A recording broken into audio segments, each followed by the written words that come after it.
Welcome back na naman sa channel na ito. Ngayon may ibabahagi na naman ako na panibagong ritual. At kung bago lamang napadaan, ay huwag niyo pong kalimutang mag-subscribe at pindutin ang notification bell para palagi kayong updated sa mga bago kong videos. Gusto mo ba na ikaw ay hindi niya iiwan habang buhay? Kung gusto mo ay gawin itong napaka-epektibong ritual na ibabahagi ko sa inyo ngayon. Dapat 100% ang paniniwala mo sa mga ganitong pamamaraan. Una, maghanda ka ng papel at panulat at isulat mo sa papel ang pangalan at apelyido niya ng 7 beses. Dapat alam mo ang tunay na pangalan niya.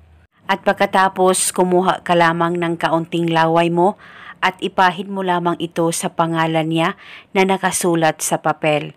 At pagkatapos mo nang mapahiran ito ng laway mo, tupiin ang papel kahit ilang tupi at hawakan mo saglit, ipikit ang mga mata mo, pakaisipin mo ng mabuti ang target at ibulong mo ang mga salitang ito.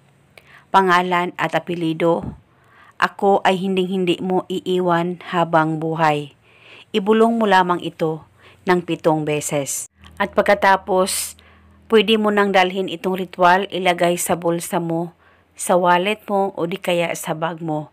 At pwede mo rin itong ilagay sa unan mo sa tuwing ikaw ay matutulog.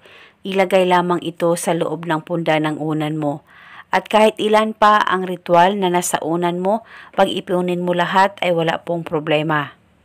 At paniguradong ikaw ay hindi niya iiwan habang buhay.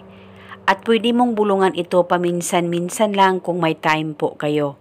At kung gusto mo nang ihinto ang ritual, ay sunugin mo lamang ang papel.